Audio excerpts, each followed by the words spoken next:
Hi, this is Marvin McKenzie. I'm the pastor of Bible Baptist Church in Puyallup, Washington. I'd like to share with you a quick story. I don't know, it was probably 1994.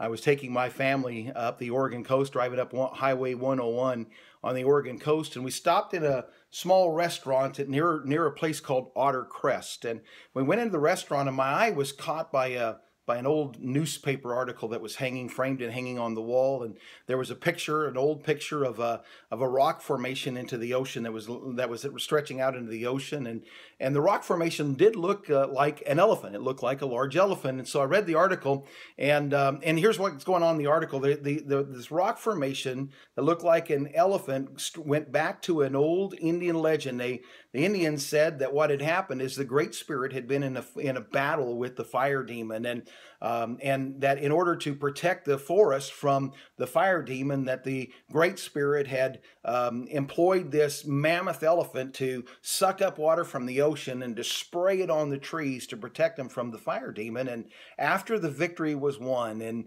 the Great Spirit had won the battle, the Great Spirit then turned this elephant into a rock formation to stand guard forever over the trees there on the Oregon coast. Well, the picture that was taken that I was looking at had been taken in 1930, and the article said that over the course of time, the elements, the wind and the waves beating against it, had caused the trunk and the head of this stone mammoth elephant, to fall into the sea, and it was gone. And by coincidence, that happened. It fell into the sea, according to this article, in 1936. And by coincidence, that very same year, there was a huge fire that burned up many of the trees of the forest near Otter Crest.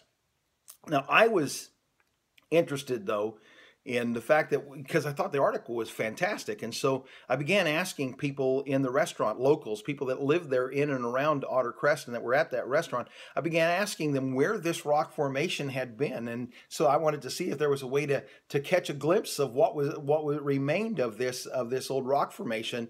And I thought it was interesting that none of the locals even knew where it was. This picture, it's hanging up in the restaurant that they frequent, and they don't even know where the rock formation was, where it had been. And it had been time and the effects of the elements had completely washed away, so that it was all but forgotten, except for a picture that hangs in a small restaurant in Otter Crest, Oregon. And it just got me thinking, how unlike our God, the true and living God. We worship a God who controls the winds and the waves and the seas and is in no way hindered by those things. And we worship a God that, according to the Bible, is the same yesterday, today, and forever. And we worship a God who never changes and never will be forgotten. Time, eternity, and even the free will and the sinful nature of man cannot cause the true and living God to be a thing of the past, destroyed and eroded and away by time and elements. I'm Marvin McKenzie. I'm the pastor of Bible Baptist Church in Puyallup, Washington. You can find me on the web at www.puyallupbaptistchurch.com.